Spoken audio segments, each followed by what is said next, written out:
नमस्कार मंडळी, मी कैलास बेसर तुमचा पुन्हा एकदा रिवांश स्पेशल ब्लॉगमध्ये स्वागत करतो. आपला आहे दिवस तिसरा. आज आहे 28 ऑक्टोंबर आणि आपला तिसरा दिवस आहे मँगलोरमध्ये. आता आपण फिरतोय, एक देवदर्शन करणंच आपलं मेन हेतू होता. तर आत्ता आपण आलो आहे एक स्वामींचं एक मठ आहे, मठासारखं आपण बोलू शकतो, तिथे आलो आहे आणि तुम्हाला मी दाखवतो पुढचं मध्ये पूर्ण फिरूया. खूप असं बोलतात, मी जरा मग अशी गुगलवरती सर्च केला तर खूप मोठं आहे असं मंदिर असं दाखवलं. तर आता बघूया जितकं होईल, कारण का आतमध्ये कॅमेरा प्रत्येक मी जिथे जातो तिथं मंदिरामध्ये काल पण मी सांगितलेलं कॅमेरा जास्त अलाव नाही, पण मी जितकं होईल बाहेरचं झालं आतमध्ये पण थोडंसं जितकं होईल तितकं मी दाखवण्याचा प्रयत्न करेन नक्कीच. तर चला.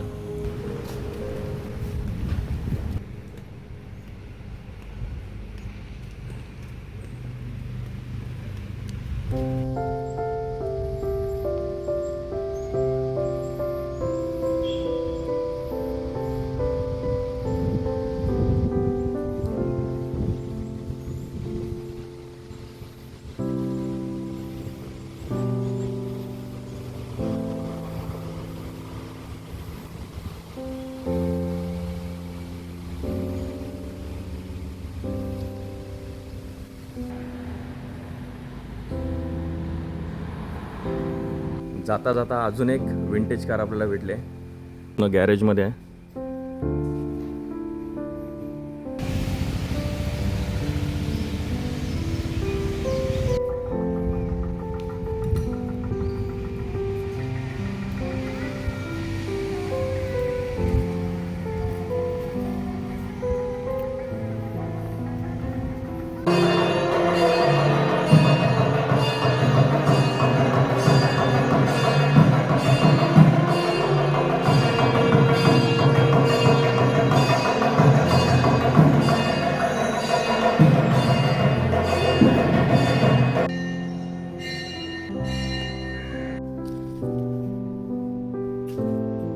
इतका मोठा मंदिर आहे की अन्नदान जे असतं ना, अन्न त्याच्यासाठी वेगळं आहे, राहण्यासाठी वेगळं आहे आणि प्लस मंदिर इथून जो तो लास्ट तिथपर्यंत आणि त्याच्या पाठीमागे इतकं मोठं आहे.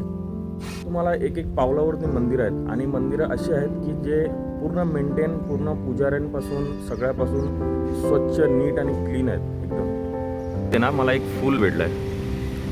ते फूल असं आहे, हे बघा. त्या फूल मला असं वाटतं आहे की ब्रह्मांचं जे कमलाचं फूल आहे त्याच्या आतमध्ये, त्याच्या वरती जे हे आलेलं आहे ते शेषनागासारखं वाटतं आहे आणि आतमध्ये जे आहे विष्णू बसल्यासारखं वाटतंय. दिसत असेल तर व्यवस्थित. त्याचं हे झाड आहे, सगळीकडे अशीच फुलं आहेत.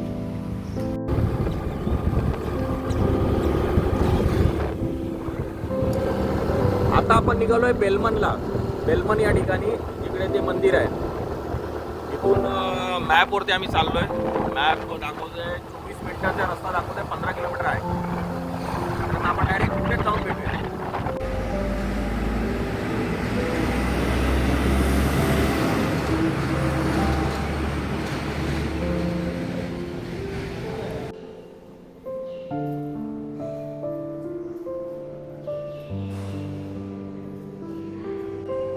राजराजेश्वरी मोठी, दुर्गा परमेश्वरी छोटी आणि ही तिसरी बहीण, सगळ्यात लहान बहीण.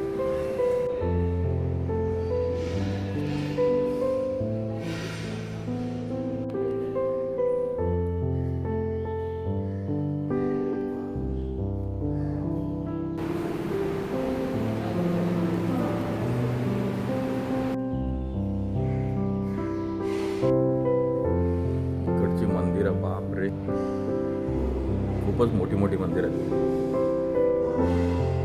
एकच गोष्ट सारखी सांगून काय फायदा नाही, कारण का मंदिरं इकडे सगळीच मंदिरं मोठी मोठी. आणि आता आम्ही जिथे बेलगमला आलो आहे ना, तिथे अन्नक्षेत्र आहे. तिथे आम्ही जाऊन जेवलो. जेवण मस्त होतं, खूप छान बनवलं आहे. आणि दुसरं म्हणजे खिचडी, ते नंतर खिचडी घेतली ती. काय बोलतात त्याला, स्वीट आपण खीर बनवतो ना घरी, भारी एकदम भारी. चला, इकडचं आता आपलं दर्शन झालं आहे आणि पेटपूजा पण झाले. आता आपण आपला नेक्स्ट प्लेस आहे, नेक्स्ट मंदिर आहे श्री मारियम्मा. जो कापू कापूल आहे. तर आता आपण तिकडे चाललो आहे. इथून आहे 24 किलोमीटर, तरी 35 मिनटाचा रस्ता दाखवतो आहे. तर आता आपण ते जरा कवर करूया पहिले. 35 नाही, सॉरी, किती दाखवत आहे? 32 मिनटं, 24 किलोमीटर.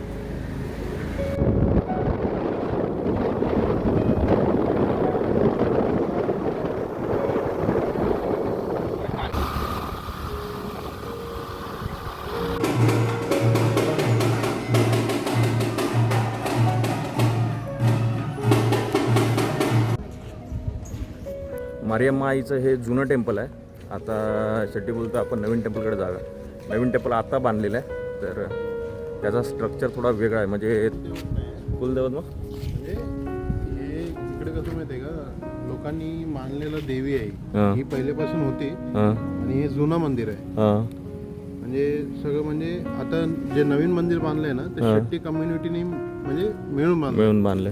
जेवढे पण मुंबईमध्ये किंवा आउट ऑफ मध्ये शेट्टी हॉटेल किंवा जेवढे पण शेट्टी लोक आहेत ते सगळ्यांनी मिळून, नाही फक्त शेट्टी लोकच नाही, म्हणजे सगळं मँगलोरची जेवढी कम्युनिटी आहे सगळ्यांनी मिळून ते मंदिर बांधलेलं मंदिर आहे. अच्छा, म्हणजे हे जुनं आहे. पण आपल्याला आरतीच आम्हाला आम्ही जाणार होतो डायरेक्ट नवीनवाल्या याच्यामध्ये, पण आम्ही जुन्यामध्ये आलो. आणि जुन्यामध्ये आल्याच्या नंतर आम्हाला पहिली आरती भेटली.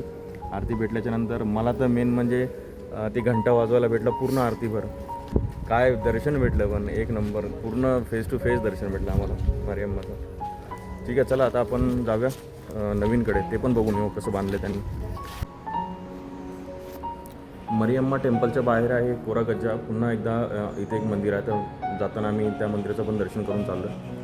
तर त्यांना म्हणजे लोक अशी इकडे त्यांची प्रथा आहे, तर लोक इकडे त्यांना दारू, चकली, पान, सुपारी या सगळ्या गोष्टी म्हणजे देतात दर्शन करताना.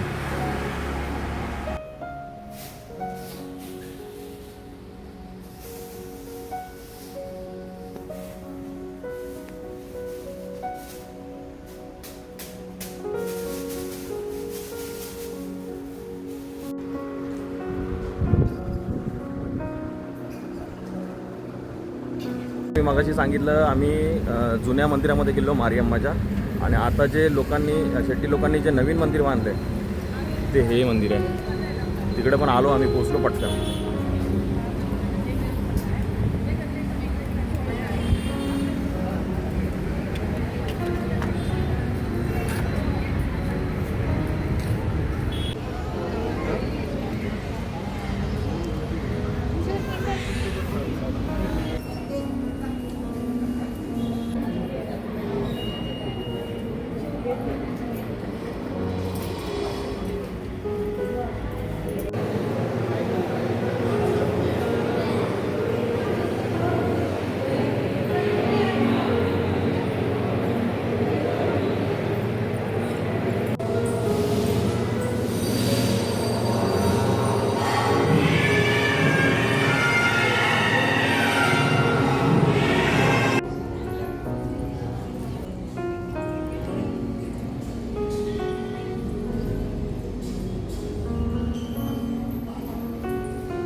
पाया पड.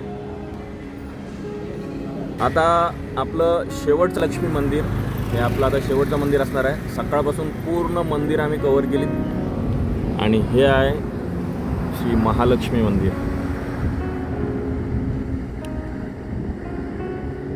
त्याची मंदिरं इतके सुंदर आहेत ना मंदिरं, त्यांच्या आतमध्ये जे नक्षीकाम होणार आहे पूर्ण दगडीवरती, पूर्ण मार्बल, आणि लाकडी काम खूप म्हणजे खूप सुंदर नक्षीकाम केलेलं आहे.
हे मंदिर इकडून खूप मोठं असं मंदिर आहे. त्या साईडला पाठीमागे पण खूप मोठं आहे. हे जे कुंड आहे ना, हे कुंड खास फक्त देवयाईचा जेव्हा प्रोग्राम असतो दसऱ्याच्या टायमाला ना, जेव्हा प्रोग्राम असतो त्यावेळेला इथे देवी आईचं विसर्जन होतं. फक्त त्या दिवसासाठी हे एवढं मोठं कुंड बांधलं आहे, फक्त विसर्जन करण्यासाठी. देवीचं दर्शन करून झालं आहे महालक्ष्मी आईचं. आता आपण निघूया. आता तर बहुतेक तर आमची मंदिरं सगळं झाली आहेत बहुतेक कवर करून. आणि अजून पण खूप इच्छा आहे, अजून पण खूप ऊर्जा एनर्जी आहे अजून पण, की अजून मंदिरात जायची पण कवर झालीत. तर आता आम्ही विचार करतोय की आता घरी जाऊया, है ना, घरी जाऊया. ठीक आहे, आता डायरेक्ट आपण घरीच भेटूया. मग इकडे पार्किंग पासून ते म्हणजे माणसांचं बोलणं चालणं जे आहे ना, सगळ्यांचं एकदम पोलाइटली. आणि कुठल्याही मंदिरात पार्किंगचे पैसे घेत नाहीत. कुठल्याही मंदिराच्या बाहेर अशी दुकानं नाहीत की हार घेऊन जा किंवा हे घे. म्हणजे दुकानं जर असतील तर मोजकेच जे राहणारे तिथल्या आजूबाजूला जे राहणारे असतात ते पण. आणि कोणाची जबरदस्ती अजिबात नाही. घ्यायचं असेल तर घ्या, नाहीतर काही प्रॉब्लेम नाही. शांत वातावरण. माझी दिवाळीचं बोलतात ना, इकडे कर्नाटकला यायचं माझा प्रवास एकदम सफल झाला. आता आपण डायरेक्ट भेटूया घरी.